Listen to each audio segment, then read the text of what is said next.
Practice set 5.2 question number 1। यहाँ पे पहले आप क्वेश्चन अच्छे से समझना है। क्या है? In an envelope there are 5 rupee notes and some 10 rupees notes. मतलब एक एनवलप रहेगा, एक कवर के अंदर कुछ 5 रुपीज़ नोट्स है, ₹5। ऐसे कितने नोट्स है हमें पता नहीं, वैसे ही कुछ 10 रुपीज़ नोट्स है। मतलब 5 रुपीज़ का कितने नोट्स है यहाँ पे दिया नहीं है। और total amount of this notes together 350 rupees. मतलब टोटल अमाउंट कितने हैं? 350 रुपीज़ ये कवर के अंदर है। सो हमें अभी ऐसे सोचना है। अभी मैं एक एग्जांपल देती हूँ, दूसरा एग्जांपल। अभी इस टेम्पररी के लिए सम के बारे में भूल जाओ। मेरे पास 5 रुपीज़ के 6 नोट्स है। कितने नोट्स है? 6। सो अमाउंट कितना हुआ? ₹5 इंटू 6 होगा ना। नंबर ऑफ नोट्स कितने हैं? 6। 6 5 ज़ार 30। वैसे ही ₹10 का कितने नोट्स है? 7। सो कितना हुआ? 70 रुपीज़। सो टोटल अमाउंट कितना हुआ? 100। सो अभी ये क्वेश्चन में आओ, 5 रुपीज़ के कितने नोट्स से दिया नहीं है। हम कंसिडर करेंगे एक्स नंबर ऑफ नोट्स से, मतलब इसके बदले में एक्स नंबर ऑफ नोट्स। वैसे ही 10 रुपीज़ का कितना है? Y number of notes. ऐसे सोचो, ठीक है। सो इक्वेशन कैसे फ्रेम होगा? 5 रुपीज़ के कितने नोट्स से? X notes. So 5 into x 5x plus 10 rupees के कितने नोट से? वाई नोट से 10 इंटू वाई होगा। सो टोटल अमाउंट कितने हैं एनवलप के अंदर? 350 रुपीज़ है। करेक्ट है। सो फर्स्ट इक्वेशन ऐसे फ्रेम होता है। सो यहाँ पे देखो, let the number of ₹5 notes be x and that of 10 rupees notes be y. So according to the first condition, the equation is 5x plus 10y is equal to 350. इसको equation 1 किया, ठीक है। अभी नेक्स्ट इक्वेशन देखो, यहाँ पे next statement क्या दिया है? Number of 5 rupees notes are less by 10 than twice number of 10 rupees notes. हमेशा याद रखो, यहाँ पे एक चीज़ नोटिस करो आप, क्या है? दैन। ये जो दैन है ना, बहुत इम्पोर्टेंट है।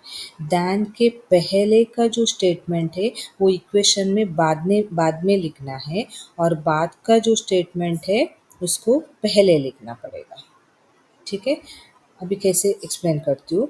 यहाँ पे स्टेटमेंट शुरू हुआ है इधर से, number of 5 rupees notes. Number of 5 rupees notes क्या है? Number of 5 rupees notes x है। सो वो स्टेटमेंट के बदले में हम एक्स लेंगे। आर मतलब आर, इज, वॉज, ऐसे सब आए तो आर आए तो इक्वल डाल दो। लेस बाय 10, अभी यहाँ पे ध्यान दे दो, लेस बाय 10 दैन से पहले दिया है, मतलब यहाँ पे कुछ गैप रख के -10 लिखेंगे।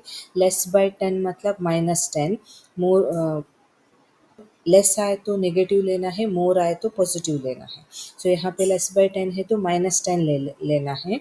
दैन के बाद क्या स्टेटमेंट दिया है? ट्वाइस। ट्वाइस मतलब 2 into number of 10 rupees notes. Number of 10 rupees notes क्या दिया है? वाई। करेक्ट है। अभी फिर से एक्सप्लेन कर रही हूँ, कहाँ से स्टेटमेंट शुरू होता है? इधर से।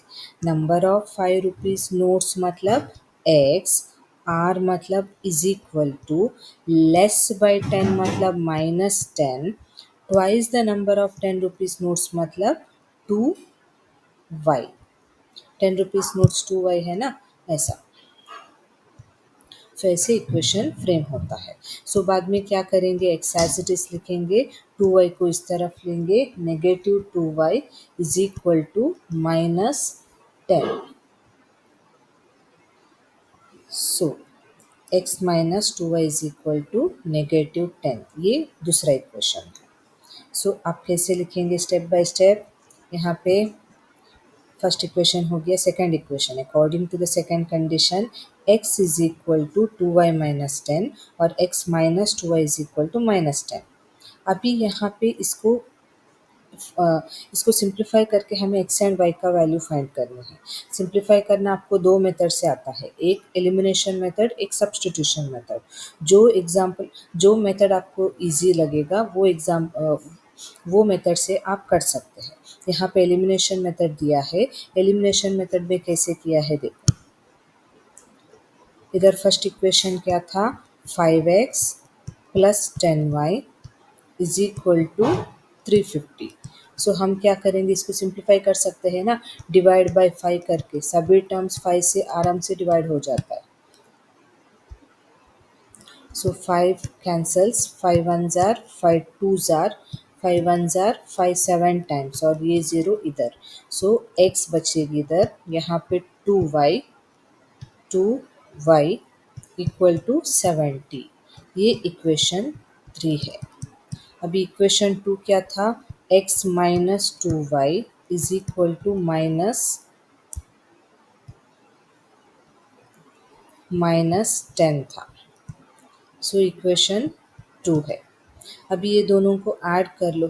ऐड किया तो क्या होता है, ये 2y कैंसिल हो जाता है ना। So adding equation 2 and 3। So add कैसे होगा, ये कैंसिल हुआ तो यहाँ पे 1 plus 1 2x is equal to 70 minus 10 60। Therefore x is equal to 60 by 2। 2 one जार 2 थ्री जार 6 0। So x is equal to 30। मतलब 5 रुपीज़ के कितने नोट्स है, 30 नोट्स है। सो बाद में substitute x is equal to 30 in equation 1, नहीं तो 2 में भी कर सकते हैं। यहाँ पे 2 इजी दिख रहा है ना। सो यहाँ पे इक्वेशन 2 क्या है, x minus 2y is equal to minus 10। So x के बदले में 30 लिया, minus 2y is equal to minus 10 as it is. अब यहाँ पे ध्यान से देखो, यहाँ पे बहुत बच्चे मिस्टेक करते हैं साइन के बारे में। सो अभी यहाँ पे क्या है, पॉजिटिव 30 को इस तरफ शिफ्ट करना पड़ेगा, करेक्ट है। सो उससे पहले जो बाकी का टर्म्स है वो एज इट इज़ नीचे लिखना है। मतलब negative 2y as it is लिखो। यहाँ पे सब लोग पॉजिटिव, बहुत बच्चे पॉजिटिव कर देते हैं। सो एज इट इज़ नीचे लाना है साइन के साथ। नेगेटिव 10 भी एज इट इज़, सिर्फ प्लस 30 उधर जाते वक्त माइनस 30 होगा। सो तब क्या होता है, negative 2y is equal to, दोनों साइन सेम है तो नंबर्स को ऐड करके वही साइन डालनी है। So minus 40। So y is equal to minus 40 as it is लिखेंगे, ये यहाँ से यहाँ तक। और नेगेटिव 2 को इस तरफ शिफ्ट करना मतलब वो डिवाइड हो जाता है, नेगेटिव 2। सो अभी साइन भी साथ में लाना है क्योंकि ये डिवीजन है ना, साइन चेंज नहीं होगा। सो 2 वन जार 2, 2 टू जार 4 और एक 0। So y is equal to कितना, 20। सो अभी कंक्लूजन क्या लिखा है, there are 30 notes of 5 rupees and 20 notes of 10 in an envelope. Conclusion लिखना है कंपल्सरी।